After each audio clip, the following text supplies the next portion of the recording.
to your show.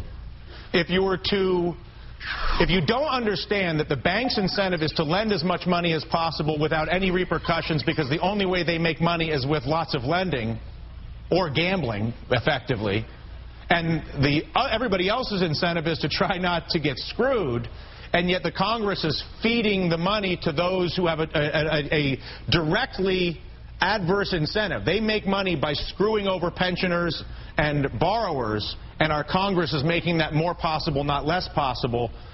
How did we find ourselves in this situation? Well, I think the fundamental problem is campaign finance reform. I'm not trying to change the subject here, but I do want to point out that we wouldn't have this problem except for the fact that lobbyists hand out $5,000 checks. Bill, explain in the simplest sense why it is Alan Greenspan is so directly responsible for creating this con.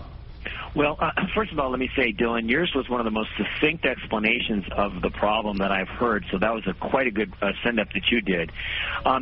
Because Greenspan is ultimately responsible because he was the one who put rates at a level that was too low and then refused in the face of all evidence to do anything to try to retard the potential for an asset bubble. He was in denial about the equity bubble and then turned around and created the the credit/housing bubble, and to this day refuses to accept any responsibility for it. When prices are held at an artificially too low of level, by putting too much money in the system, that money seeks its way out into other places, and and it will end up creating a bubble. And the more leverage used in the bubble, the more dangerous it becomes. Greenspan not only made the interest rates too low, he advocated the policies and he cheerled for the housing bubble, for instance. He made a speech where he tried to explain why housing could not possibly be a bubble. So it was not just his conduct of monetary policy, it was the speeches he made, and he was held in such high regard, other people adopted his behavior and his philosophies. Congressman Grayson, you mentioned campaign finance reform and the need to get the lobbyists out because the bank lobbyists, $344 million, a cut of the action on the con goes to Congress. Are you as cynical as that would suggest, that basically Congress knows that they should create transparency and capital requirements, which would end the ability for there to be a con like this, but refuses to do so because they're afraid of losing those checks? I think it's worse than that, actually. We lived through an economic disaster, and now we're slowly recovering from it. We lost 20% of our national wealth in 18 months, the last 18 months of the Bush administration, and housing topped out 3.5 years ago, not just in Florida, but around the country, and nobody has been held responsible, not Alan Greenspan, not anybody else. In Japan, they have a way different solution to these kinds of problems. It's called Harry-Carry.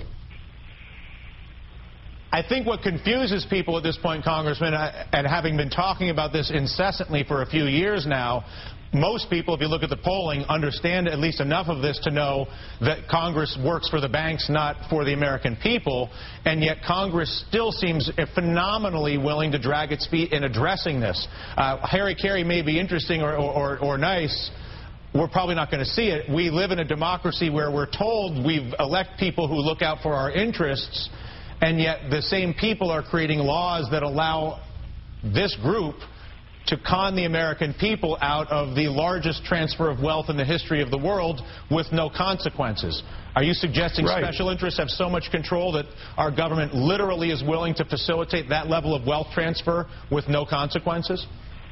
I think that's a fair statement, and I would add to what was said before that we've got the creation of the idea of too big to fail under Alan Greenspan. We've got him gunning the economy through the Y2K money supply increase that led to economic disaster within 4 months.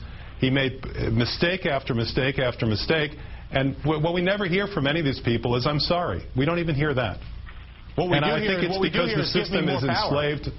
Yes, that's right. And the Senate bill, unfortunately, does that. The Senate bill takes whatever possibility there is of somebody who's actually looking out for the consumer and puts that in, of all places, the Federal Reserve as the one responsible to do that. The Federal Reserve, which is actually run by big banks, it's governed by big banks. They choose the people who occupy the seats of power in each regional bank. And yet we're going to be giving them more power. Bill. Dylan, you know, if the American banking system, if the directors and higher-ups there were held personally liable for some of the problems, as they are in Brazil, for instance, and as they used to be in this country 70 years ago, then you might get a level of oversight on the banks and have them pursue policies that we would wind up finding less odoriferous. It's not that difficult. You just have to make the guys in charge personally liable for some of the problems, and some of this behavior would go away. Any chance of that, Congressman? Yes, in fact, we're working on a bill to do exactly that, and we've examined what happens in other countries when they make the kinds of mistakes we've seen the last few years in America. And it's not a pretty picture for the people in charge, either in Wall Street or in the Capitol. Listen, Congressman, we appreciate your efforts on our behalf to correct for the con and get the money back and fix the system. And, Bill, thank you for your journalism and your efforts to make sure people actually understand how this happened. Truly, Bill Fleckenstein, thank you.